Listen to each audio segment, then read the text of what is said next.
Once again, please enroll with this link into our Canvas course so that way you can be a student.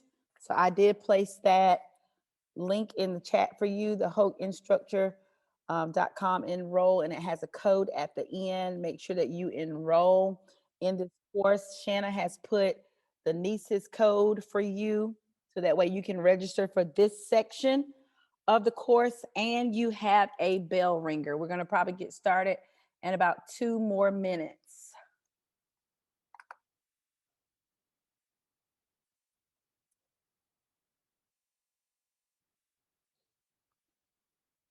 The NESIS code is in the chat. The self-enrollment link to the Canvas course is in the chat, and you have a bell ringer. Go ahead and drop that in the chat. Also, you're going to put your name and role and what school you are from or department.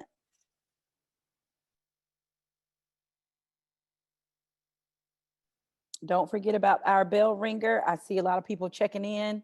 First of all, welcome everybody to our Hoke County Schools Digital Teaching and Learning Hybrid Instruction for Secondary Educators Session 2. All right, so if you were with us last Friday, we did just go into the why of hybrid learning and hybrid instruction, and a lot of the college and career readiness that goes along with this. Hybrid is not going anywhere. And so today we are focusing on a little bit more of a live simulated lesson, all right? And so I don't want you guys to focus on pedagogy and on lesson structure and all that good stuff, but we do want you to see our direct instruction, our guided practice, and independent practice. We want you to see that course layout, all the different components that are going to make hybrid instruction work for you. All right, so here we are once again, self-enroll in this course. I'm going to put it in the chat one more time, and I'm going to see if I can go back. The bell ringer, it says in the chat, what do your students do during this time in your Zoom sessions while you admit students, final prep, etc.? What do they do? All right. So some Ms. Quick says they work on the question of the day. Okay. Got a question of a day. I like that. And make sure you sign in as well. Mr. Kuhn, is that how you say it? Mr. Kuhn, thank you.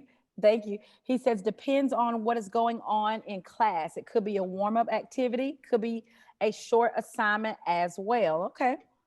All right. What else do we have? Bell ringer, Miss Hayes, bell ringer, warm up, review from the previous day, which is always good to kind of get, channel their thinking and get their minds, back on track to what's to come for today. Students, Miss Notestein, am I saying it right? Miss Notestein, students. Notestein, sorry. Miss Notestein, students complete a short warm-up of math problems that review a previously taught standards. Okay. All right, what else do we have? Earlier, we got a lot of discussions. Miss Hasty, classwork, small group intervention. Good, like those answers. All right, so once again, if you're just joining us, thank you guys for being with us on this afternoon. We're gonna try to have you out before 2:30. All right, we're gonna try to. So thank you for joining us again, and make sure that you put in the chat who you are, what school, so that way you can receive credit. And also, if you're receiving an error with our NESIS code, make sure that you send us a screenshot of that, or Ms. Roberts is in there checking now, and we'll probably refer back to that later. All of you should have self-enrolled with this link that I just put in the chat. Thank you, Ms. Brown Peterkin, bell ringer and review. Okay. Go ahead and self-enroll inside of our Canvas course, because you're going to need those materials for what is going to take place on today. So let's keep on moving. Let's look at our session objectives. So today we are going to refresh and discuss what hybrid looks like in Hoke County schools, okay? All right, and we're gonna experience an example lesson of hybrid learning. Now we're gonna be aligned, our learning target's gonna be aligned, all right? But make sure that you are focusing on what would this look like for my class? What could I do with this? Okay, this is not the answer to all my problems, but this is just to kind of get us to thinking, and just kind of starting us where we would like to go. Discuss and develop classroom structure and classroom technology logistics. So as good as you have a lesson, that's good, but there's also some other different components that needs to be embedded inside of this whole thing in order to make this work. But first, let us go back a little further to last week, where we talked about what is hybrid learning, all right? And we talked about that definition last week, and we told you that hybrid learning is an educational model. And we told you, we said it was an educational model where it involves some students are face-to-face and some students are online. And the learning activities are synchronous, both synchronous and asynchronous, and the learning is linear and not repetitive or recursive. So once again, you notice that some of those things are kind of highlighted. And so look at these equations that I have for you. We've got this laptop with a Zoom, teachers at the board, plus some students that are inside, equals what we're calling this thing class live. If you've ever attended some type of live or watched some type of live on Facebook or on YouTube or any other social media platform where it's live, all right, that means I'm not going back and I'm not catching up. I'm not repeating. This is good for people that are in the room as well with as people who are at home. So earlier I used the example of the churches which were once closed at one time. And so now you have churches slowly opening back up. And so you have people who are in the actual four walls who are receiving. And then you've got people, the option for them to still receive at home or from another place. And so it's one big cohesive lesson for your students. At first, you started out on an A schedule and they did this, and your B schedule did this, and then you went back and you brought something up for your next for your A students again on another day. All right, this is still teaching your Monday through Thursday all the way through linear lessons. You're not going back and repeating days, okay? You may want to embed some review inside of there, but you're not going back and repeating what was done on Monday, because everybody was there. You're teaching and leading your lessons as normal, as if all your students were in the same place. The difference is the location for some of your students, okay? So you're teaching the same content at the same time simultaneously to your students who are with you and those who are not, okay? Let me let somebody in. So do we have any questions about that? All right, well, welcome everybody to Class Live. Once again, as soon as we get that NESIS code fixed, we'll throw it back inside of the chat. There we go. We'll throw it back inside of the chat. There she goes. She just put it back in there. And here is the self-enroll link, so that way you can be inside of our Canvas course and participate as an online student on today. I'm going to turn it over to Miss McKeithen. Hey, all right, welcome class. So before we get started, I do want to give you a couple of disclaimers. One, you know that we do not have we don't have a whole 90 minutes to go through a full lesson. This is a simulation. So I know in the last session, a couple of people thought that, you know, this is real. Ooh, do I got to turn this in? No, this is a simulation, and we're going to try to go through it as quickly as possible, because I know everybody's supposed to be leaving early. It's Friday. So what I would like for you to do is to go into your Canvas. I always say that, Canvas. Go into your Canvas, and you're going to go to the bell ringer in the modules. So click on modules, you'll see the bell ringer there. Click on that. And what you'll see is it is a survey. So you are going to join my psychology class today. You are now high school students. You are no longer Mr. and Mrs. Teets. You are high school students today, all right? And what we're going to do is the first thing you'll see when you go to the bell ringer is asking you to complete a survey about yourself, all right? So the first one says, you're gonna look at the pairs of characteristics, all right? So wait a minute. So we're going to, it's not writing for me. I didn't share it right, apparently. It's not writing at all. So the board messed up. So what I'll have to do, you'll see up here, see, I'll click and then you can see where my thing is. So here's my mouse. So you have cautious and then you have bold. So you'll think about yourself and you'll say, am I a cautious person or am I a bold person? Or does it really just depend on the situation?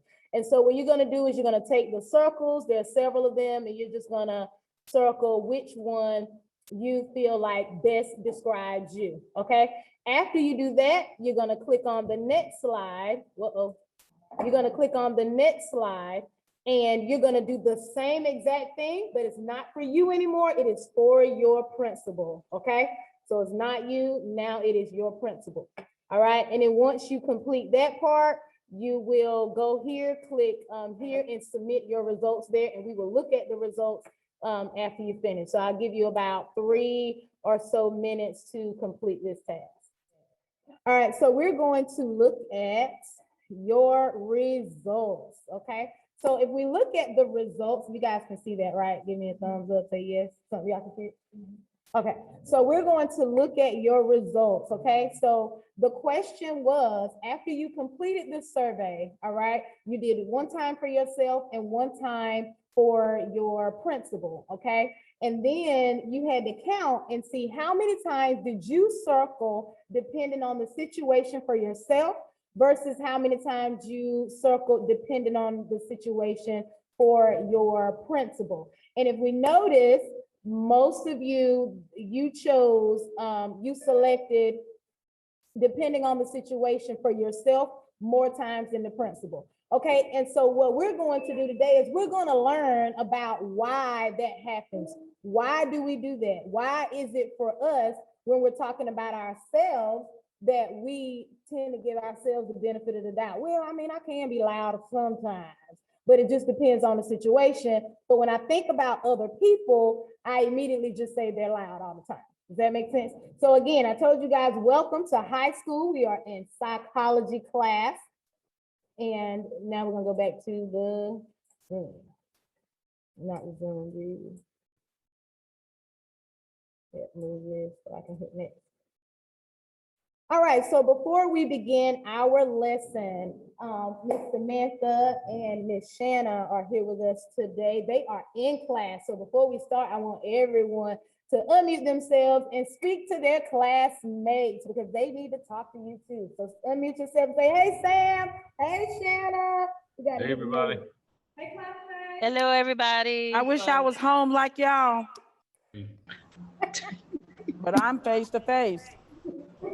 Your mama, her mama made her come to school, and that is all right. So class, today, all of you, we want to remind ourselves of our protocols for our class and the way that we operate in Ms. McKeithen's class. So if you are on Zoom, as well as the students that are in class, if you see the chat button, this icon, not button, but you see this icon on the screen, on the slide, and you have to take out a piece of paper and you're gonna write your response down. If you are on Zoom, you would put your responses in the chat. They're going to write their responses on paper in class.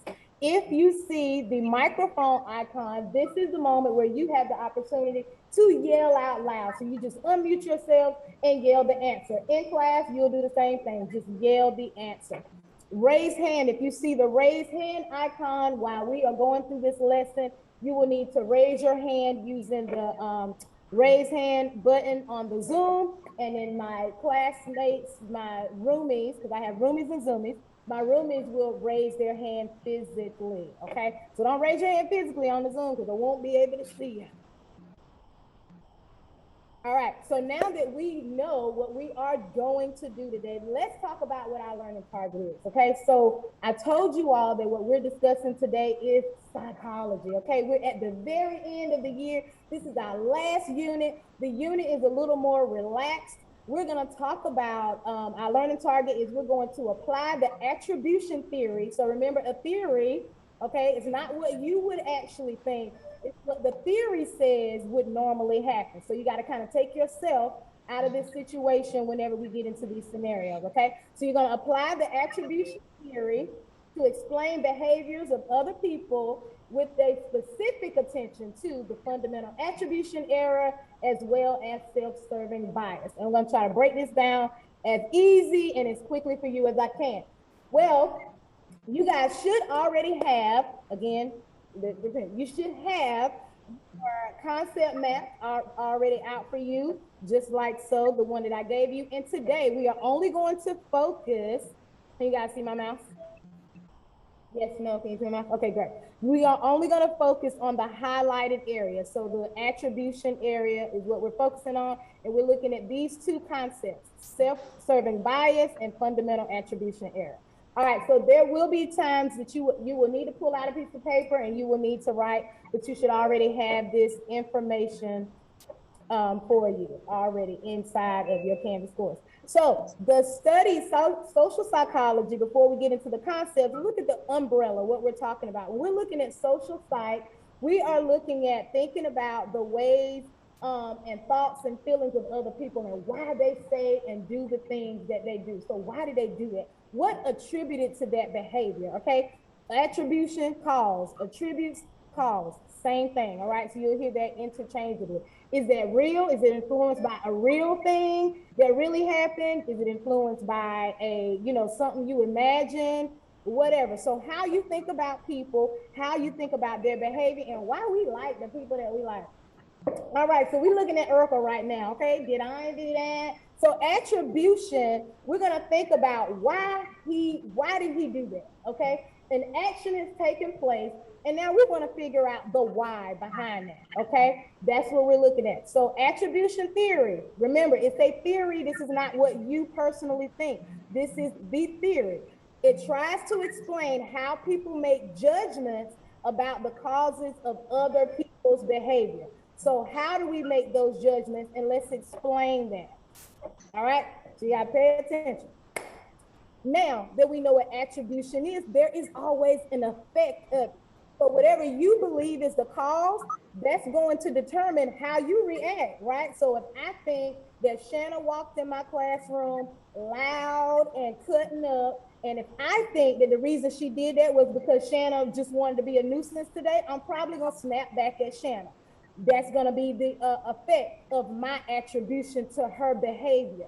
However, if Shanna walk up in here and she just is sweet, or no, she walk in here loud, but I assume, oh, they were laughing in the hallway, oh, she good to go, then I'm not going to immediately catch an attitude with Shanna because I have attributed her behavior to the situation and not to just Shanna is wanting to cut up today. All right, so let's look at the example that is on the screen. So negative behavior, y'all know you've seen this happen. If you ain't driving yet, teenagers, your mama does this. Somebody has pulled out in front of your mama and she has done one or two things. Tell me one of the things your mama might do, Samantha, if somebody pulled out in front of her. Say bad words. Oh Lord, your mama might say some bad words. Okay, Mr. Coon, if somebody pulled out in front of your mama, what would you do? My mom would run them off the road. Oh Lord. Road rage. Road rage, exactly, right? Okay, so when we see a negative behavior, we try to explain that one of two ways, okay? We're either going to give the person the benefit of the doubt, and that's going to be, we're going to say, oh, they did it because of a situation. So we're not going to get that angry, right? So it's going to be, oh, well, maybe they pulled out in front of me because they were ill, or maybe they, pulled out in front of me because there's somebody pregnant in the car and they in labor and they trying to get them to the hospital. So what you're gonna do, huh? Ms. Roberts, for the record, my mom would be the one running people off the road. I'm just letting you know. Let them know, oh Lord, we're gonna make sure we don't pull out in front of your mom. So if that is the case, then what you're gonna do, the effect of your attribution, right? Your attribution was that they did it, they pulled out in front of you because it's a lady is in labor, right? So then you're gonna say, oh, well, maybe I need to slow down. Let me proceed cautiously because they're in a hurry and I just want to make sure everybody's safe. We're good to go, okay? However, if we were like Mr. Coon's mom and somebody pulled out in front of her and she attributed that they just, done lost their mind pulling out in front of her, then she gonna run them off the road, right?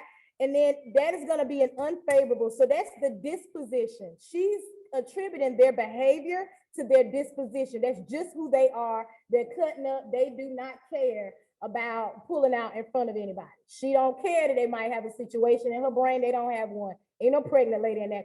They're just pulling out in front of me, right? So you attribute it one of two ways, situational or dispositional. And most people, when a negative thing happens, it's going to be, we're going to look at their disposition, not their situation. So, all right, so let's look at Billy. Billy is going to be our example, okay? Billy steals lunch money from his co-classmates, okay? They look how big Billy is, okay? He steals their lunch money every single day.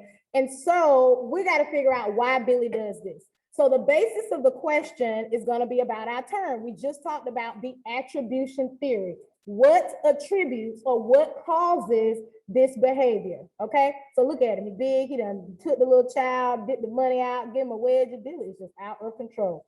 So the attribution theory suggests that we explain these causes of behavior and events this way. So like I told you before, it's either going to be their situation. They're acting like this because Billy, mama and daddy treat him bad. Okay, this is how they treat him at home. And so this is why he's treating other people this way, is because he's getting treated that way, right?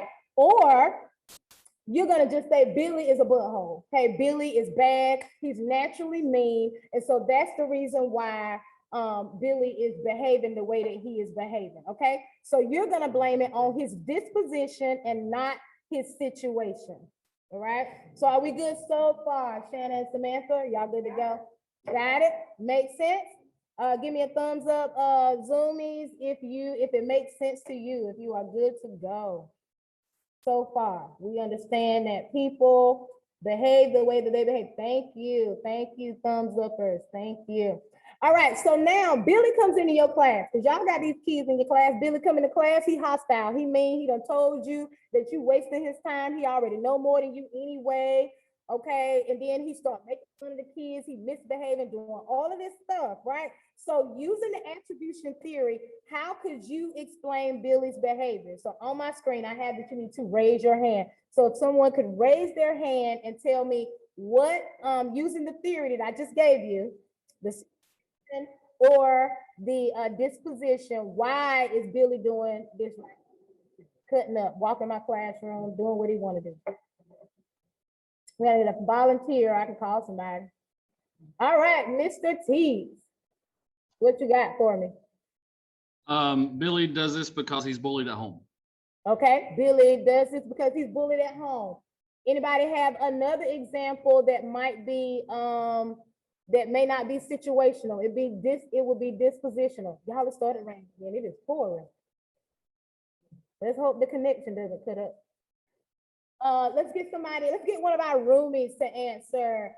Shanna, can you respond with how could you explain Billy's behavior using the attribution theory? Mr. Teets gave us a situational one. I would like for you to give us a dispositional one.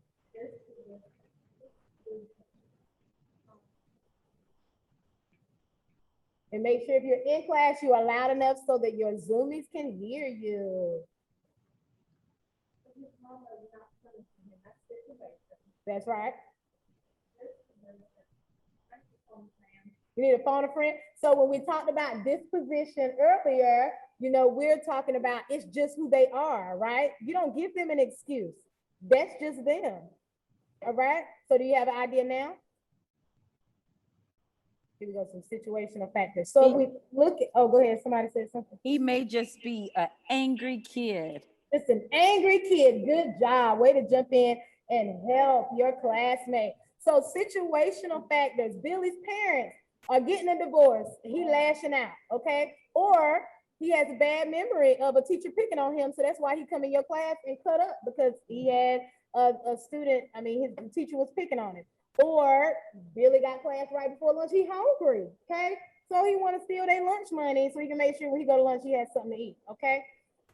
Disposition, y'all, it is raining hard. And I feel like I'm talking against the rain. It's all right. So Billy's dispositional factors might be, he's aggressive, he's lazy, he's disrespectful. So you do not give the person an excuse. Situational is you're giving them an excuse for their behavior. Dispositional means that you're not giving them an excuse. That's just the way they are. You don't care about a situation. That's just the way that they are. Good. Breakfast in the morning. Y'all, it sound like, what's the thing called when the you hear it? Woo! I'm like, huh? Oh, you hear me? Okay, great. Thank you. I needed to know that I was at least louder than the rain. All right. So when we talked about disposition and situational attribution, yeah, they told me earlier that this was hard. Good. You want to challenge the students? I'm challenging the teachers today. So they said when we talk about it, self-serving bias is what's going to explain your attribution. Okay. So if you attributed their behavior to be situational, right, then that means that you're giving them an excuse. You're giving them the benefit of the doubt. And look at yourself. We do that all the time. So why did I pass the test? I studied really hard. Okay. I'm great. I'm the greatest. Okay. I earned the A by myself. Nobody helped me at all. But if I fail the test, then my response is going to be, reminder, this is a theory. So you may not think this way, but most people do. All right. Why did I fail the test? Because my teacher was horrible. My teacher sucked. She didn't teach me nothing. The test was too hard. The stuff that she said was going to be on the test won't on the test anyway. So it's everybody's fault but yours. That is going to be self-serving bias. And if you pick apart the word, it says exactly what it means. Self-serving. I have a bias that's going to make me look good. At the end of the day, the self-serving bias attribution just says that what it does is it keeps you having self-esteem. You maintain your character and self-esteem anytime something negative happens. All right. So the fundamental attribution error is going to be the opposite. When we look at other people, right? Samantha, we talked about this a few seconds ago because you got this one really good when you said disposition. So when we looked at this earlier, the people's tendency to, when we think about other people, we think it's just who they are, right? And so that's how we describe them. So if my classmate failed the test, not me, but my classmate, when my classmate fails the test, what do you think they might say? A dummy. Shanna said it. I don't know if you can hear her because we had the noise, but she said, oh, he's dumb. If my classmate fails the test, it's not going to be because the teacher was bad. It's going to be because he didn't know nothing. He didn't study.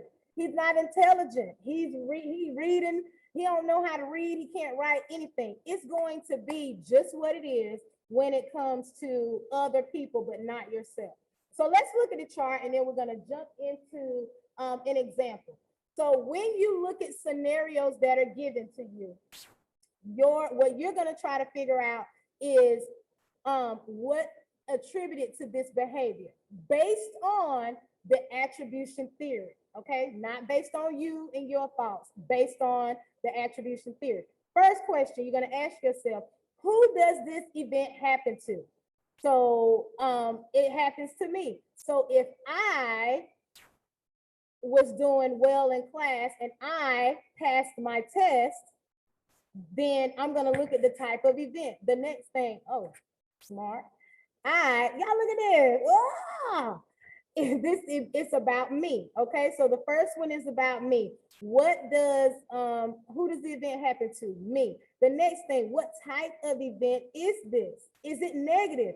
If it's a negative event, so I lost the game because I missed the last point of, the shot or whatever, or I didn't pass the test, I failed the test, then I'm going to blame everybody else but myself. So it's going to be situational. Does that make sense so far? If I do well on my test, which is what I just showed you, that's positive, right? I did well. You did well. So then I'm going to blame it on my disposition. It's just because it's who I am. I'm smart. I know everything, right? But now we're looking at other people. So when we look at other people, the next question, who does the event happen to? Shanna. It happens to Shanna, or it happens to Mr. Bowen. It happens to one of you, right? When I look at the event, if the event is negative and it happens to you, it's gonna be your fault. Like you just not the you didn't pass your test because you're not smart. All right, there we go. So now I gotta hit my annotate again and clear. Uh-oh, y'all, I got this. Clear all drawings. Here we go. All right, so we just did it. Self-serving bias is going to be what explains you and when an event happens to you. Fundamental attribution error is going to be when you're explaining the event that happens to someone else, not yourself. You need this chart, and I have provided a chart for you whenever we go into your breakout room. Let's practice as a class. So notice the chat button. We're going to look at this scenario. You lose the burlap sack race to your father. What are we going to attribute to this behavior? Is it going to be the situation you lost because of somebody else, or you lost because you were just not good? Which one is that going to be? So in the chat, you just write situation or disposition. What do you have? All right, Miss Norris. And then in class, you guys need to write it down on a piece of paper. I'm going to check on them while you guys write it in the chat. I have my Chromebook so I can look and see what you guys are doing as well. All right, Mr. T. Oh, Lord, Mr. T said Daddy cheated. Oh, no, Daddy cheated. What did you say, Samantha, over here? Oh, my goodness. She said the situation because his daddy was bigger than him. All right. Okay, or her daddy's bigger than her. Okay, so that is exactly right. Good job. You guys are getting this thing. Good job. So it is the situation. The situation attributed to me losing, not me, okay? Not me because I'm the bomb. It's because my daddy was bigger than me. He's supposed to win. Or my daddy cheated, all right? Now, what explains this attribution? Which one? Is it going to be self-serving bias? Does that explain this situation? Or is it going to be the fundamental attribution error? Put it in the chat. Put it in the chat for me. As you guys, I'm gonna give you a chance to get a couple in here, and then I'll go check in on the SSB. All right, Mr. Teat said SSB, self-serving bias. Let's see what Shanna got over here. Sarah said it's self-serving bias. That's what she said. I got a lot of self. You said what? You don't know about that one. Okay, but you got your classmates that are. All right, so the majority of you have said, so nobody thought it was the fundamental attribution error? Oh my goodness. All right, so we are correct. It is self-serving bias because it made me look good, right? I saved face, it made me look good. We only need to do one more and you guys can rock it out somewhere else. We're not gonna do this one because this one is about somebody, about you again. Let's look at the coach. We're not gonna raise our hand this time. We're gonna put it in the chat again, okay? So ignore that one. We're going to put it in the chat. So the coach is ejected from the baseball game. Who did it happen to? Happened to the coach. Didn't happen to you. He ejected from the baseball game. What are you going to attribute to his behavior? Is it going to be the situation or his disposition? What is it going to be? Miss Norris, Miss Tilly. All right, Miss Norris and Miss Long. All of them is Harris, a disposition. That's just the way he is. Oh my goodness. Miss Samantha. All right, Miss Samantha said it was his disposition too. She said he's just rude, a bad coach. Oh my goodness, not a mean coach. Oh wow, so look at that. You guys are right. It is his disposition. That's what's going to attribute to his behavior. Now we have to explain that attribution. Is it going to be self-serving bias? That theory explaining, or the fundamental attribution error? Which one is it? In the chat, in the chat. We got FAE going down in the chat. The chat. Where's Hope? We know all that. Yeah, Samantha got, yeah, Shanna. Awesome. We're coming back over here. Woo! So we have the fundamental attribution error. You guys are absolutely correct. When we are talking about other people, the theory is that it's gonna be their fault. Like he shouldn't have been out here cutting up, talking loud, and now the umpire mad and put him out the game. All right. So now we'll do one example together, and then I'm gonna push you in the breakout rooms. All right. So Uncle Charlie loses over $100 playing poker, y'all. Somebody raise their hand and tell me if he lost this due to his situation or the disposition. This is Uncle Charlie. Who are we talking about? Can we get a hand, or I can call on somebody? Woo. All right, Mr. T. It's disposition because it's about him. Disposition because it's not about him, it's about somebody else. And why do you think Uncle Charlie done lost his money? I don't. Yeah. He He's not probably out very there- good at his poker face. He needs to. He needs to listen to that song, the poker face. You don't have it. Yes, he needed a better poker face, right? So disposition is correct. And now that we know that what attributed to his behavior is his disposition, is the answer to the theory going to be self-serving bias or fundamental attribution error? Let's see who we got. Who can we call on? Can we go with Miss Long? Miss Casey Long. Can you unmute and tell me which? Oh, Miss Norris had her hand up. Go ahead, Miss Norris. I was gonna say it's the fundamental attribution error. Absolutely. You guys rock and y'all are ready to go. That's what I'm talking about. So what you're going to do is I'm going to push you into breakout rooms for literally about 3 minutes, if that long. And you are going to practice this with your classmates. So I have guided you through it. I think you guys got it based off of the chat. That little bit of, quick data I was able to pull. And then now you should be able to go and work together. When you come out of, you'll have the same type of scenarios, the same look. You'll just look at it with your classmates and kind of decide. Let me see if I can move this down and get to the assignment and show you. Yes. So this is what it will look like for you. You're going to read through the scenarios. They're right here. Okay. And then you're just going to discuss which one it's going to be, what attributes the behavior and what explains that attribution. And then we will come back together and we'll take like a quick, a quick informal quiz together. All right. So I'm going to push you into some breakout rooms. Okay. So we are back and hopefully you guys can see my screen again. So we're going to do a quick little test and see how you guys did with that. So the attribution theory, remember when we're looking at this, you're going to first ask who is this happening to? And then if it's you, okay? And then you're going to look at the type of event, whether it's positive or negative, and then you're going to determine the attribution based off of the theory, all right? Then you're going to look, is it somebody else we're talking about? Is it a negative event? If so, what is going to be the attribution? And then also, how do we explain that attribution, all right? So now let's look and see how you did in your breakout rooms. So the question is Leah, okay, she can't block the balls. Now the balls is going in the goals, they scoring on the team. Now everybody mad at Leah.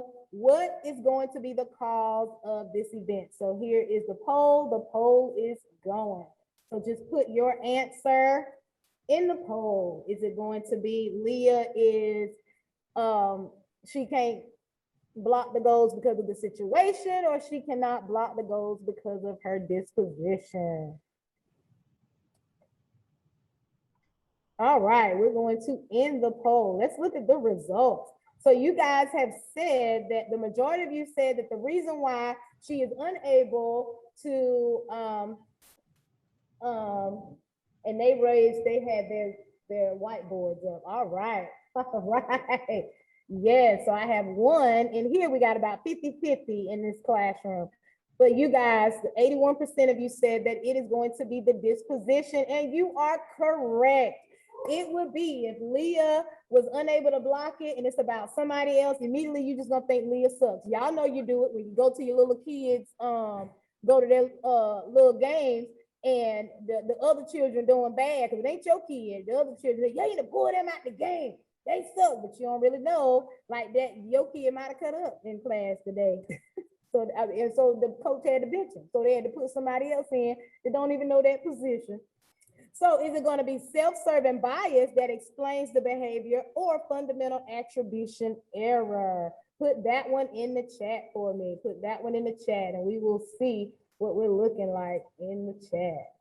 Is that going to be FAE, as y'all call it, or is it going to be, look at there, all right, you guys rock, I'm trying to tell you. So look at that, looks like everyone passed their quiz, amen. We're gonna move to the next thing.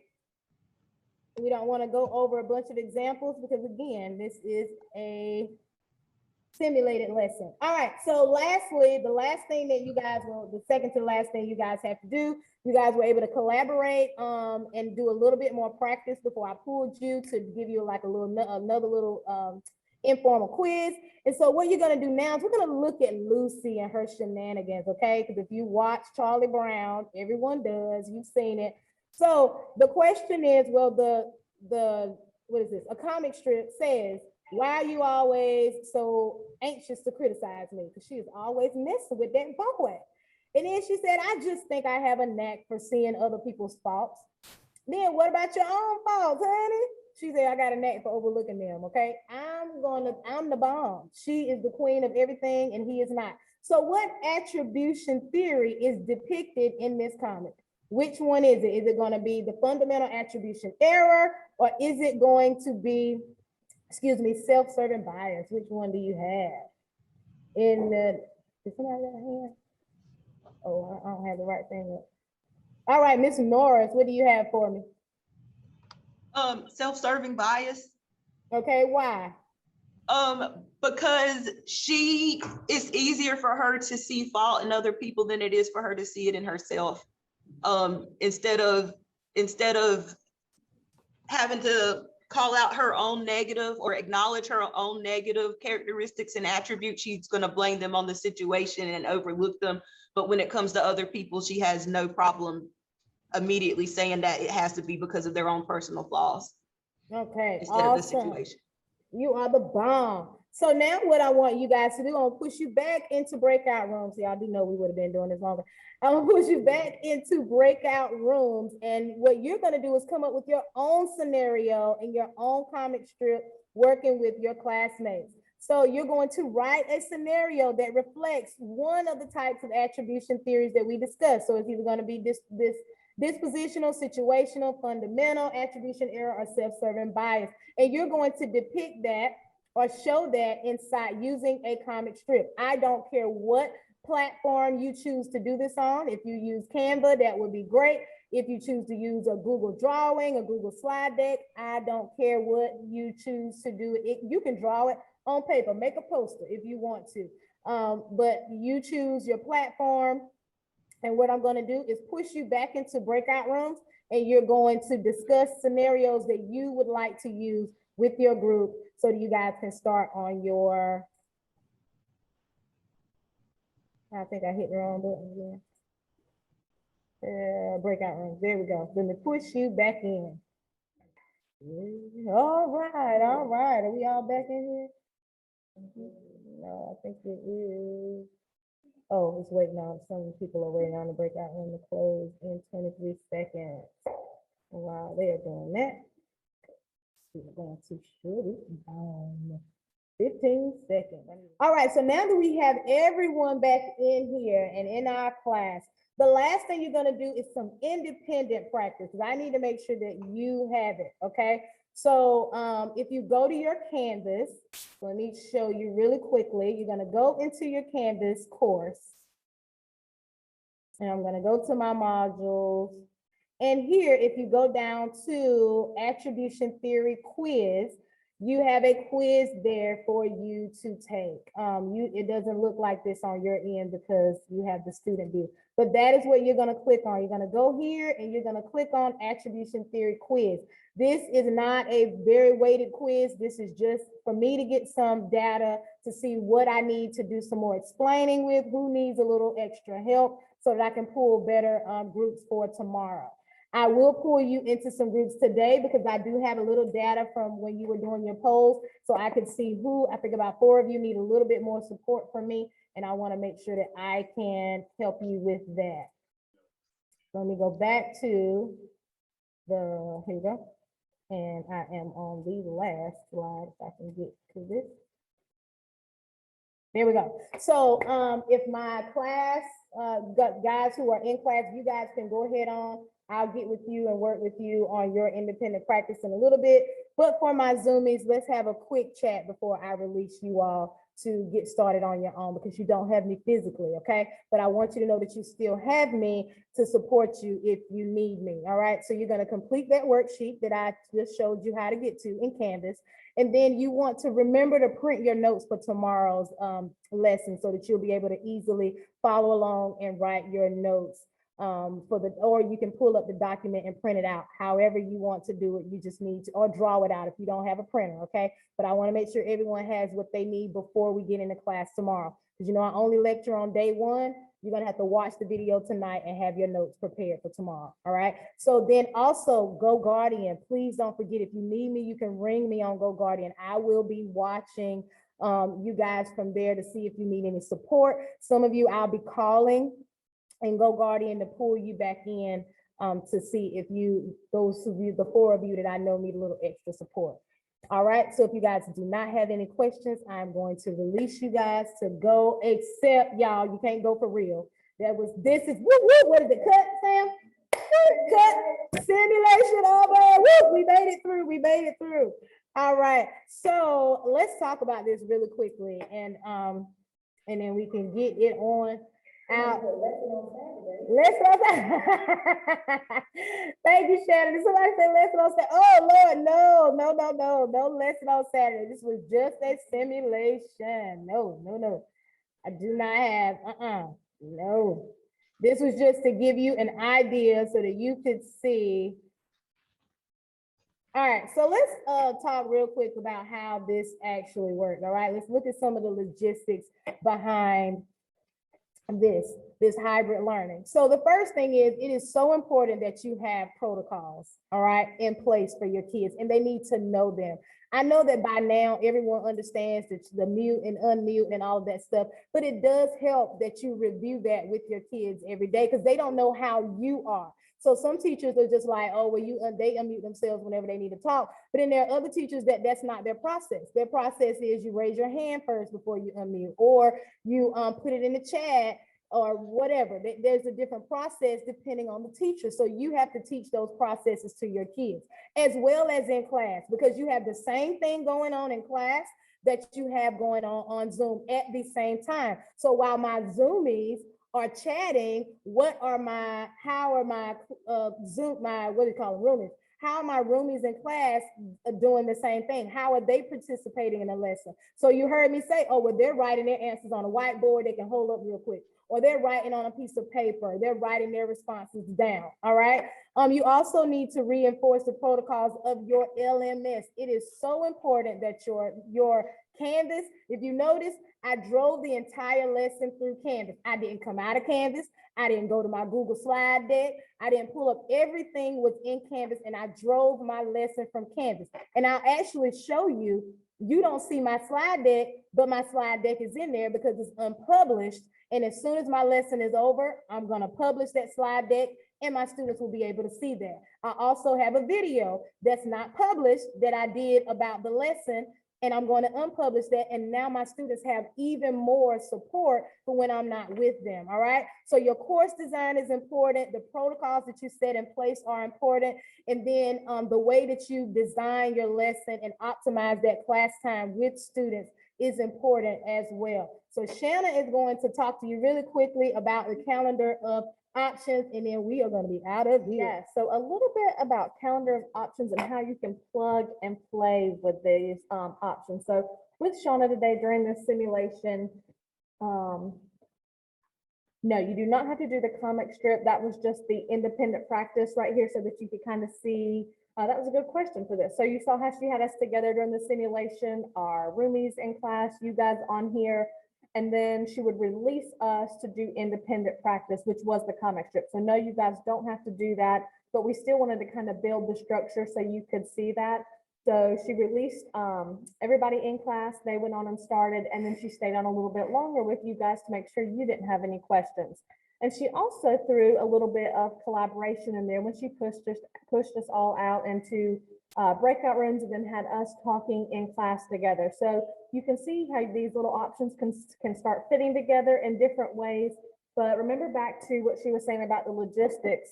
Set up your routines and your protocols with your students. So, you know, they're used to Zoom by now, so you might not have to spend the whole week, but it's good to start off like everybody together and release for independent practice, get them used to finding your assignments, finding your instructions.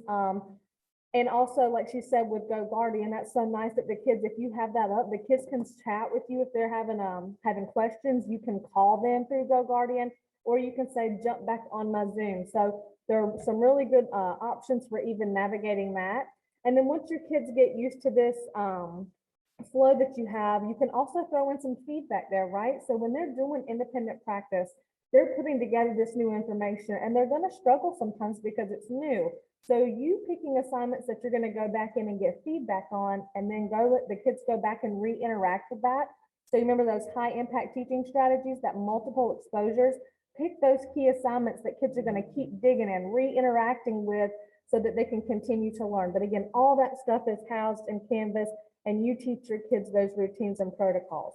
Then another high impact strategy, that collaboration. So what happened in our breakout rooms today, but you guys also work together. You can work together on Google Slides. We talked about, you did the Google Slides last week, or Jamboard. So there's so many different ways that even collaboration can happen in and outside of Zoom. So then start plugging and playing with this. Whole group, release to independent practice. Today, switch it up and throw a little breakout room in there with collaborations. And then you remember small groups. So when she stayed with you guys a little bit longer, that's still a small group.